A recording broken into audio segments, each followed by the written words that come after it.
شکریہ تیرے آنے سے رونق تو بڑی ورنہ یہ محفل جذبات ادھوری ہے. اب میں دعوت دیتی ہوں جناب لالا خان بازداری صاحب کو کہ وہ اسٹیج پر آئے اور اپنے خیالات کا اظہار کریں.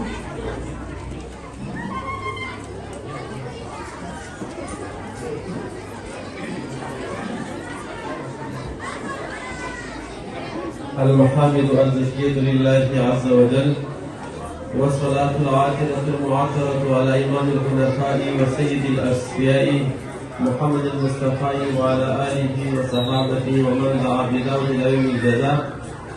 أما بعد فأعوذ بالله من الشيطان الرجيم. بسم الله الرحمن الرحيم. انتہائی محترم معزز قابل قدر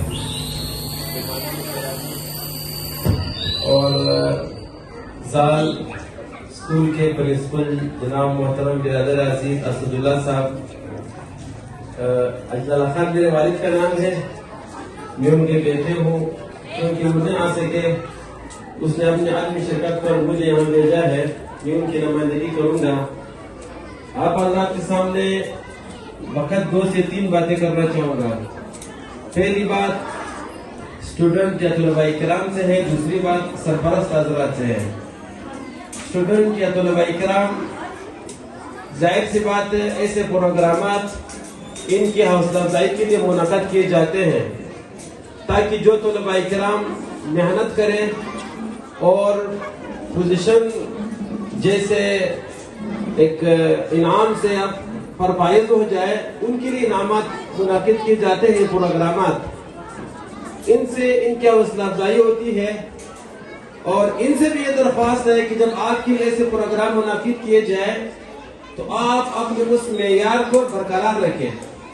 ایسا نہ ہو کہ آپ کے لیے پروگرام منعقد ہو جائے اور ایک امتحان میں آپ پوزیشن لے لیں اور نیکسٹ امتحان میں آپ وہ نتیجہ نہ رہے، آپ پرانے کارکردگی کے اوپر انحصار کریں کہ میں نے پوزیشن لیا تو میری محنت بس ہو گئی. ایسا نہیں ہے، بلکہ جب بھی بچہ چھوٹا سا ہوتا ہے، جب اس کی پیدائش ہوتی ہے تو اس کو رونے کے اوپر تمام چیزیں ملتی ہے. جب وہ روتا ہے یا بچی جب روتی ہے تو والدین کو کھانا بھی دیتے ہیں، ان کو سلاتے بھی ہیں، ان کو کھیلتا بھی ہے. اور یعنی اس کی ایک رونے کے اوپر اس کی والدہ اس کا اپنا آرام بھی قربان کرتی ہے. اگر مجلس میں بیٹھی مجلس کو بھی چھوڑ کر آ جاتی ہے، کھانا بھی چھوڑ دیتی ہے، اپنا آرام بھی چھوڑ دیتی ہے، صرف اپنے بچے کی خاطر. لیکن جب یہ بچہ جب کچھ بڑا ہو جائے تو پھر اس کو اپنے احساس ہونا چاہیے. اپنے اس بچپن کی طرح اپنے آپ کو نہ سمجھے کہ میں ابھی بھی بچہ ہوں، مجھے کھانا بھی مل رہے، مجھے پینا بھی مل رہے، مجھے سونا بھی مل رہے. چاہیے تو یہ کہ ہر طالب علم، ہر اسٹوڈنٹ اپنے اندر استعداد پیدا کرے، کوشش کرے اور اپنے آپ کو کسی منزل تک پہنچائے. آپ کے والدین آپ کے اوپر خرچ کر رہے ہیں، آپ کے والدین جو ہے وہ مشکل سے پیسہ کما کر آپ کے اوپر خرچ کرتے ہیں، اسی لیے تاکہ آپ کو تعلیم دلا سکے. اور اگر آپ کے والدین اتنا آپ کے لیے محنت مشقت کر رہے ہیں تو آپ کو چاہیے کہ آپ سستی سے کام نہ لیں، آپ کو چاہیے کہ آپ غفلت سے کام نہ لیں، بلکہ آپ کو چاہیے کہ آپ امتحان میں ہر کلاس میں نمبر اول آنے کو آنے کی کوشش کریں.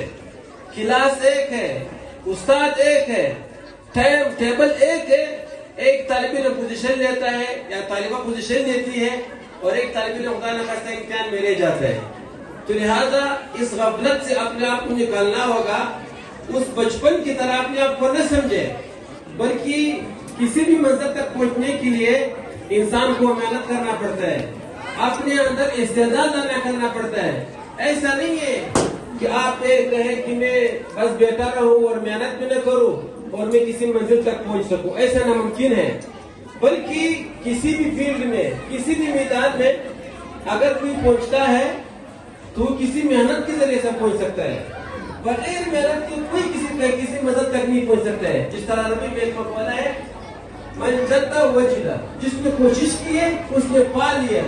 جس نے کوشش نہیں کی ہے، اپنے خواب غفلت میں پڑا رہا یا سستی میں پڑا رہا، کان من الغابرین، وہ پیچھے جانے والوں میں سے ہو جائے گا.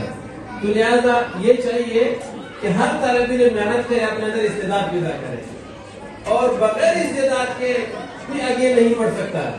جس نے بھی ترقی کی ہے اپنی کوشش کی وجہ سے ترقی کی ہے، اور والدین کی دعائیں تو الگ ہے۔ دوسری بات یہ والدین حضرات سے کہنا چاہتا ہوں، ہو سکتا ہے کہ ابھی کچھ اسٹوڈنٹ یا طالب علم ایسا ہو کہ وہ آئے ہو لیکن والدین تشریف نہ لائے ہو۔